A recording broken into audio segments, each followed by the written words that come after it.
très mal. La vie de famille est très mal. Je n'ai jamais connu mon père. Il a été emmené par la Gestapo. J'étais retournée chez ma mère. Quand ma tante est morte, elle était bien obligée de me prendre. Et elle m'a dit, je ne serai jamais ta mère. Je n'ai pas eu de contact d'amour de ma mère. J'ai eu un besoin de donner de l'amour. Moi, je ne l'ai pas reçu. Mais j'ai eu ce besoin de donner. Encore maintenant.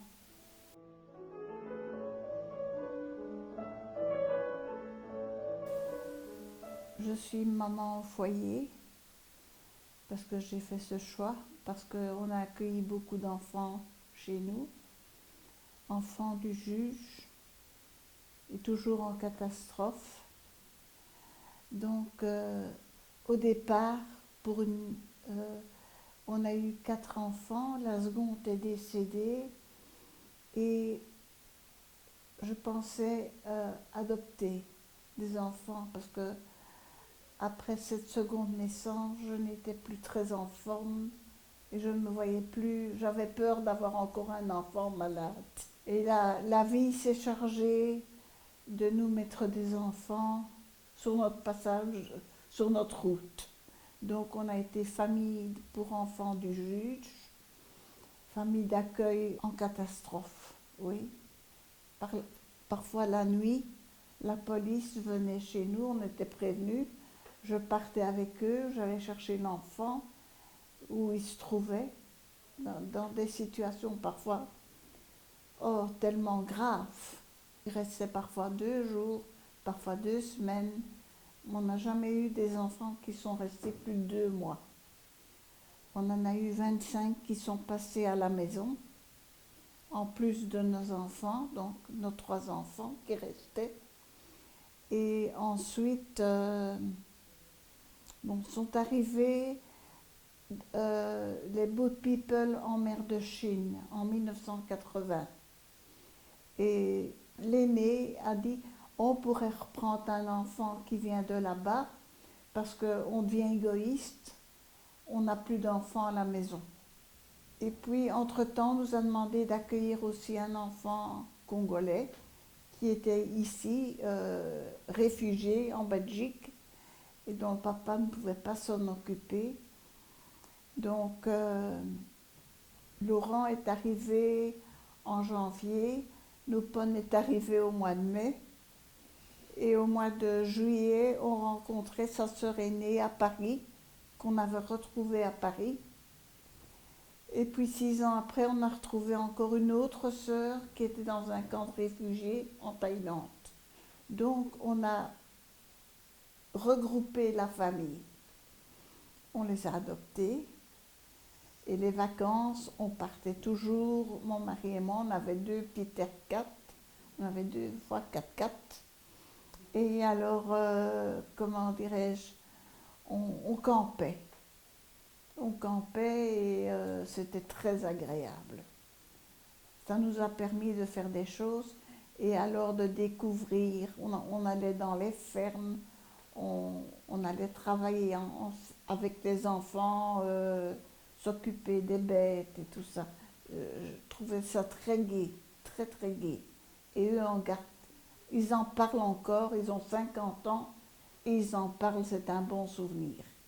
Et je vois qu'ils font encore, ils mettent en pratique ce qu'eux ont reçu avec leurs propres enfants. Ça, c'est merveilleux, je trouve. Ils ont tous été à l'école, ils ont fait tous des études supérieures, ils ont tous un travail assez bien. Ils sont tous mariés, parents. On a 14 petits-enfants. J'ai aussi fait une école de devoirs à la maison parce que je m'occupais des leçons et des devoirs de mes enfants et j'en prenais à l'école de ceux qui avaient de grosses difficultés. Donc cette école de devoirs, comme je l'appelle, il y en avait 10 qui venaient à la maison en plus que les nôtres.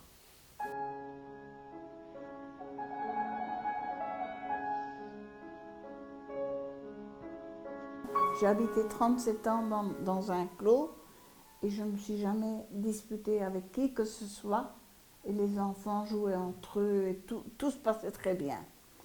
Et puis, il y a 5 ans, quand mon mari, sa maladie s'est déclarée, il avait difficile de monter les escaliers, il ne pouvait pas tout le temps m'aider.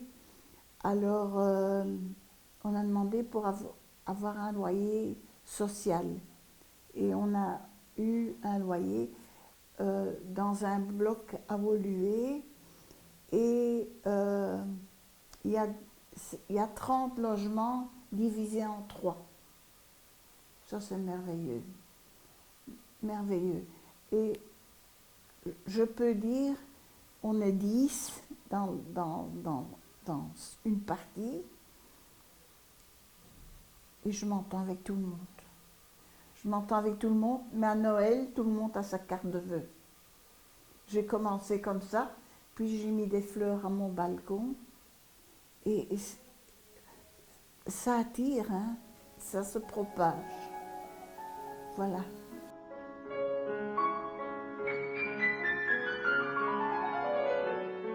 Moi, ce qui m'angoisse, c'est partout, et spécialement le métro ici, à Etterbeek. Je ne suis pas bien. Ça monte trop vite. Les métros, tout ce qui est avec la maladie, je suis perdue dans le monde. Que ce soit à Etterbeek, mais dans les stations de métro, je suis perdue. Dans les escalators, oui. Les escalators vont trop vite. Qui montent trop vite, oui. Si, maintenant, je voyage en fonction des ascenseurs. Mais je voyage très difficilement. Mais oui, à la commune, il y a quand même beaucoup de choses qui se font. On peut demander pour conduire pour les courses et pour et j'emploie. L'année passée, j'ai dû pendant 1 an avoir mes traitements dans la bouche. On mettait des aiguilles rondes comme ça et on mettait les bouteilles de chimio dans ma bouche. Oui, pendant 6 mois, j'ai fait ça. Et c'était une voiture de la commune qui allait me conduire. Et ça, j'ai un plaisir fou. Et on rencontre des gens encore maintenant, d'autres personnes. Je ne sais pas pourquoi, hein. Voilà.